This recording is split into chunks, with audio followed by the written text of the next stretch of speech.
Hello mga manay! Welcome po sa ating kusina at ngayong araw samahan niyo ko. Dahil ituturo ko naman sa inyo ang espesyal na paggawa ko ng puto cheese na malambot, moist at alam mo yon kahit kinabukasan or kahit ilang araw malambot pa rin at hindi siya yung basta-basta na tumitigas kapag nahahanginan. Masarap to at madali lang sundan kaya naman umpisahan natin. Meron ako rito 1 kilo ng cake flour. Maglalagay tayo ng 1 cup ng milk powder. So, any brand po ng gatas. Then, naglalagay ako dito ng asukal na puti, mas mainam. Bali dito is naglagay po ako ng kalahating kilo ng puting asukal. At sa 1 kilo ng ating cake flour, maglalagay tayo ng 7 tablespoons ng baking powder. Maglalagay din tayo ng konting asin, mga 1/4 teaspoon pambalance. Haluin po natin tong maigi para po pantay at talagang kumapit yung ating mga nilagay na mga sangkap. So, dito sa ating powdered sugar na nilagay, may buo-buo pa yan. Kaya mamaya, pipilitin natin yan na tunawin mula sa ating tubig. So, mas mainam din sa lain. Pwede kayong gumamit ng all-purpose flour, mga manay. Then, maglalagay na tayo ng tubig. So, ang paglalagay po ng tubig, kailangan po, wag pong biglaan ha. Naglagay din po ako ng 2 pirasong itlog na large size. 1 teaspoon ng vanilla essence. Then, kanawin po natin. So, hindi pa ako dito totally naglalagay ng maraming tubig. At dito, susundan natin ang paglalagay ng tinunaw na butter o margarine. So, bali po ang sukat nito ay 3 kutsara or 3 tablespoons mga manay ng tinunaw na margarine or margarine. Saka ulit ako nag-add ng tubig.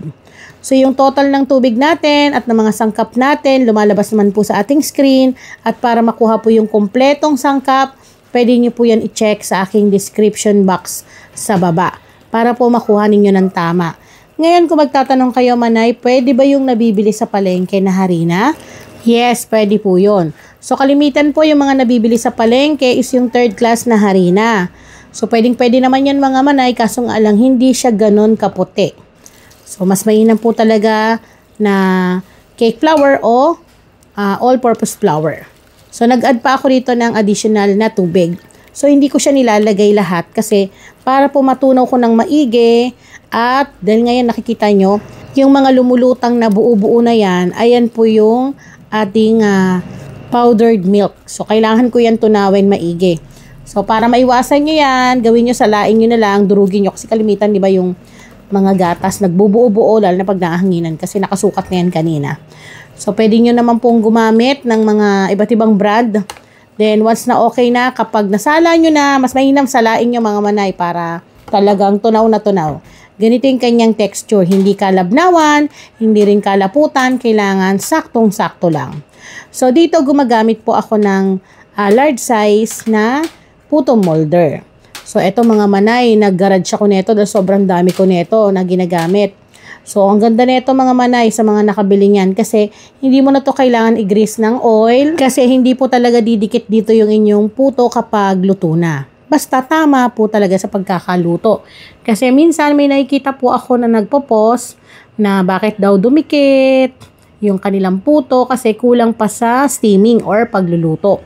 So, yung mga ganito mga manay, usually ang pagluluto po kapag large size na puto cheese, pumapalo po yan ng 10 to 12 minutes in high heat. Malakas na apoy para maganda yung alsa. Kung gusto niyo talaga yung yung bumubuka, pwedeng ganun po yung init. Pero pag gusto niyo naman is yung parang hindi siya bumubuka, sakto lang, medium lang po yung init. Then, additional, maglalagay tayo ng cheese sa ibabaw dahil nga ito ay puto cheese. Yung timpla neto mga manay, alam mo yung malambot siya, nagmo-moist, tapos kahit na kinabukasan or kahit walang takip yung pinaglagyan mo dyan, nandyan lang sa mesa, hindi siya yung nagda-dry. Ganun yung texture niya at malasa, malinamnam dahil nga meron tayong nilagay na gatas, butter. So talagang babalik-balikan ng mga customer ninyo. Sa cheese naman, pwede kayong mag-slice ng mga maninipis, pahaba, or pwede naman ganito na kinayod na or ginadgad na para magandang tignan. Pero depende pa rin po yun sa inyo ha. At bago ko nga pala makalimutan, lagi ko itong sinasabi, sa bawat ginagamit natin na harina, hindi po pare-parehas ng kain o sip-sip ng tubig. So, Depende po yan sa brand ng ating harina na nabibili sa supermarket. Kaya kapag kulang, magdagdag na lang po ng tubig. At dito nga, ayan, kumukulo na yung aking steamer. So, meron tayong malaking steamer dito at nakikita nyo nga, may mga nakasalang kasi nga. Ito po ay kasama sa order. So, isa lang po yung may-ari nito. Bali, steam lang natin yan dyan ng 10 to 12 minutes sa katamtamang apoy lang. Then, pwede kayong gumamit ng steamer, mga manay ha, yung mga talagang normal na steamer. So, ito lang po kasi is heavy duty na steamer talaga. Then, makalipas po ang 10 to 12 minutes, eto na. So, ganito yung kalalabasan kapag ang init ng ating steamer ay medium heat lamang po. So, hindi siya yung sobrang alsado or yung bumubuka yung ibabaw.